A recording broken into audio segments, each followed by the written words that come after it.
Okay. అంటే ఇప్పుడు అసలు మీ మీద ఎన్ని కేసులు ఉన్నాయి ఇప్పటి వరకు? సిబిసిఐడి కేసు ఒకటి ఉందండి.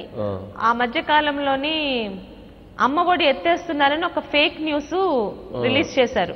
సరే, సోషల్ మీడియాగా యాక్టివ్ గా ఉన్న అమ్మాయి అవడం వల్ల దాన్ని నేను రీపోస్ట్ చేశానని సిబిసిఐడి కేసు పెట్టారు. అమ్మఒడి ఎత్తేస్తున్నారు, సిబిసిఐడి వచ్చింది. ఓకే. సో అంటే హెరాస్మెంట్ చేసి సోషల్ మీడియాలో యాక్టివ్ గా ఉంటే భయపడ్డానికని, ఏదో రాజద్రోహం చేశామన్నారు, అది ఇది మాట్లాడారు. తర్వాత మళ్ళీ ఏమి వాళ్ళు నన్ను ఇప్పుడు విడిగా ఎక్కడైతే ఏం కేసులు అంతవరకు ఆ కేసుల వరకే ఉన్నాయి ప్రస్తుతం. అంటే మీరు జగన్మోహన్ రెడ్డి గారు, చంద్రబాబు నాయుడు గారు అంటే అసలు ఎట్లా చూస్తారు? కంపారిజన్ ఏంటి? మీ అభిప్రాయం ఏంటి? చంద్రబాబు నాయుడు గారిని ఒక సీఎం గానే కాకుండా ఒక విజనరీగా చూస్తామండి. అంటే నేను అధికారంలోకి వచ్చాక ఆయన ఎప్పుడు నేను పర్సనల్ గా నాకు ఛాన్స్ రాలేదు, కానీ తిత్లీ వచ్చింది 2018 అక్టోబర్లో. మామూలుగా అయితే హెలికాప్టర్లో తిరిగేసి వెళ్లే సీఎంలే ఇంతవరకు చూసాం, ఇప్పుడు చూస్తున్నాం. ఆయన బై రోడ్డు వచ్చారు, ఎందుకంటే అన్ని కనెక్షన్స్ క్లోజ్ అయిపోయి రైలు బస్సు అన్ని రోడ్డు వచ్చి ఆయన నెక్స్ట్ డే అక్కడ మొత్తం ఇక్కడ నెట్వర్క్ కూడా బంద్ అయింది. మా పలాస తిరగడానికి వచ్చారు. మెయిన్ ఎఫెక్ట్ అయింది పలాస, పార్షియల్లీ ఇచ్చాపురం, పార్షియల్లీ టెక్కలి. తిరిగి ఆయనకు అర్థమైంది ఇక్కడ పరిస్థితి బాగాలేదమ్మా, నేను ఇక్కడ ఉండడానికి ఏమన్నా వారం రోజులు వసతి ఉంటుందా నా ఆఫీస్ మెయింటైన్ చేయడానికని. మా పలాసలో ఒక మున్సిపల్ ఆఫీస్ ఉంది, హీ కెన్ డూ దట్. అక్కడ ఆయన 7 రోజులుండి ఒక మినీ సచివాలయం తీసుకొచ్చారు. ఆయనకు అవసరం లేదండి ఇంటికి 10,000 15,000 ఇచ్చేసేయండి, రోడ్లు పునరుద్ధరించేయండి, లైట్లు వేసేయండి అని చెప్పి వెళ్ళిపోవచ్చు.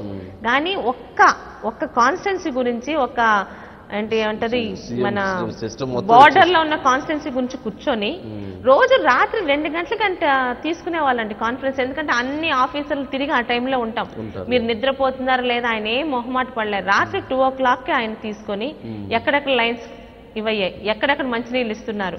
అంటే ఒక యుద్ధం అయ్యి ఒక చిన్న ఇది ఎలా అయితే పాడైపోతే స్లోగా తీసుకొచ్చారో, ముందులోనేమో విశాఖపట్నం నుంచి భోజనాలు వండించి తెప్పించేవారు, తర్వాత లోకల్ గా వండించారు.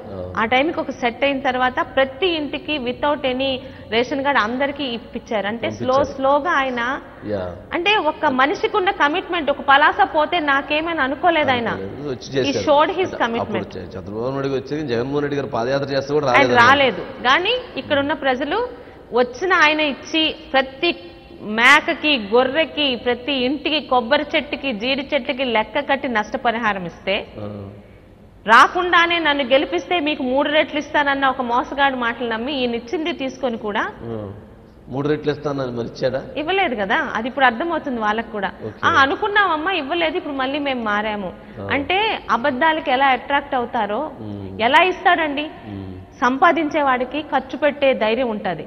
ఆయన ఒక బ్రాండ్ ఇమేజ్ క్రియేట్ చేసుకొని మనల్ని నడి రోడ్డు మీదకి తోసేస్తే ఇంకా 10 సంవత్సరాలు హైదరాబాద్ లో మనం కామన్ గా అన్ని వాడుకోవచ్చు అని చెప్పినా కూడా అక్కడ వాళ్ళ ట్రీట్మెంట్ భరించలేక ఒక ఆత్మ దీంతో ఇక్కడికి వచ్చి ఈరోజు సచివాలయం ఆయన కట్టిందే కదా, అందులోనే కూర్చుంటున్న మంత్రులు అది ఇంకా ఈరోజు గ్రాఫిక్స్ అని మాట్లాడుతున్నారు. ఈరోజు పోలవరం అక్కడ దాకా తీసుకొచ్చింది ఆయనే కదా.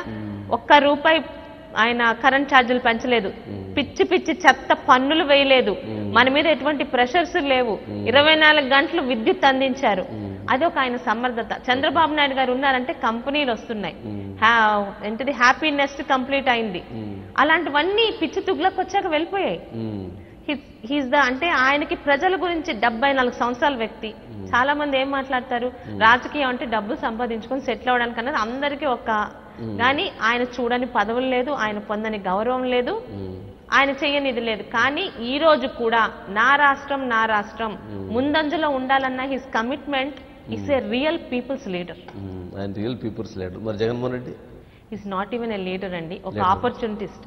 వాళ్ళ నాన్నగారికి లీడర్ అని ఒప్పుకోవచ్చు, ఆయనను అడ్డం పెట్టుకొని తప్పులు చేసి ఆ కేసుల నుంచి తప్పించుకోవడానికి కొల్లగొట్టిన కొన్న కోట్లని ఈరోజు ఫౌండేషన్ గా పెట్టి అధికారంలోకి వచ్చి ఈ రోజుకి ఆయన్ని 9 సంవత్సరాలుగా బెయిల్ మీద ఉన్న నేరస్తుడనే అంటున్నాం, గానీ ఆయన నేరస్తుడు కాదా? ఆయన జైల్లోకి వెళ్ళి రాలేదా?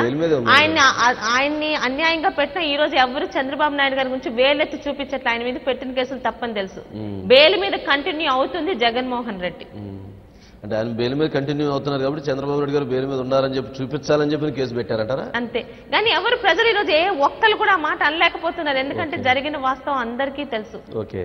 అంటే జగన్మోహన్ రెడ్డి గారు ఉత్తరాంధ్ర అభివృద్ధి చేయాలనుకుంటున్నాను, నేను అడ్మినిస్ట్రేటివ్ క్యాపిటల్ పెట్టాలనుకుంటున్నాను వైజాగ్లో, కానీ దాన్ని తెలుగుదేశం పార్టీ అడ్డుకుంటుంది, వాళ్ళ భరతం పట్టండి, వాళ్ళ తరిగి కొట్టండి అంటున్నారు. ఏమంటారు శిరీష్ గారు దానికి?